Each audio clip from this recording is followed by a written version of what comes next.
السلام عليكم ورحمة الله وبركاته. ازيكم يا حبايب قلبي؟ عاملين ايه؟ النهاردة معانا حلقة جديدة متميزة. هي مش جديدة، عملناها قبل كده بس عاملينها بابتكارات جديدة. جارتي القروبة قالت لي تعالي يا اختي هاتي القارورة ويلا نعمل فيها احلى لفت طول الشتاء بقى.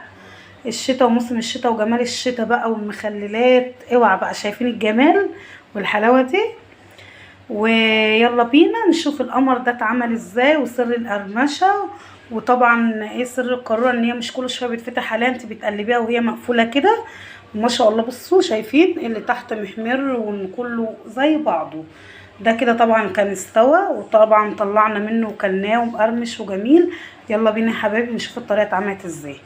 متنسونيش في الشير واللايك والاشتراك وسبسكرايب مع مطبخ ريان. ازيكم يا حبايبي؟ عاملين ايه؟ النهارده هنعمل اللفت بطريقه حلوه اهو. قطعناه زي ما انتم شايفين معاكم، وجهزنا معاكم هنا المحلول بتاعه، ملح وشطه وخل. طبعا انا عاملاه قبل كده بس في فكره جديده هنعملها. جارتي قالت لي القروبه تعالي يا اختي اقول لك على فكره حلوه.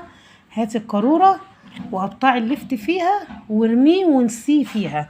وانا عملت بسيطه اهوت، جبت القاروره اهي زي ما انتم شايفين، وهرص طبعا اللفت كله. هروح ارصه واخلصه واوريكم شكله النهائي. يلا يا عم يونس. زي ما انتم شايفين كده اهوت.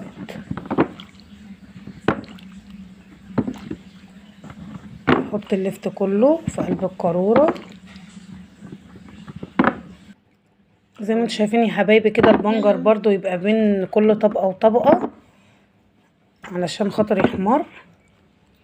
البنجر بسم الله ما شاء الله جميل اهو يا حبايب قلبي. مليت القاروره بتاعتي باللفت كله.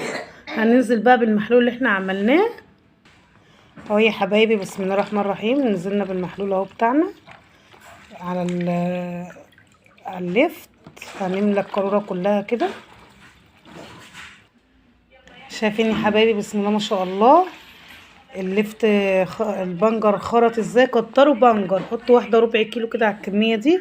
شايفين اللون احمر وتحفه ازاي، والوصفه جميله ان شاء الله باذن الله ناجحه. جربوها. اللفت فيه ليه فوائد عديده، والبنجر ليه فوائد اكتر. ليه فوائد حلوه للامراض السرطانيه، بتحارب الامراض السرطانيه في الجسم.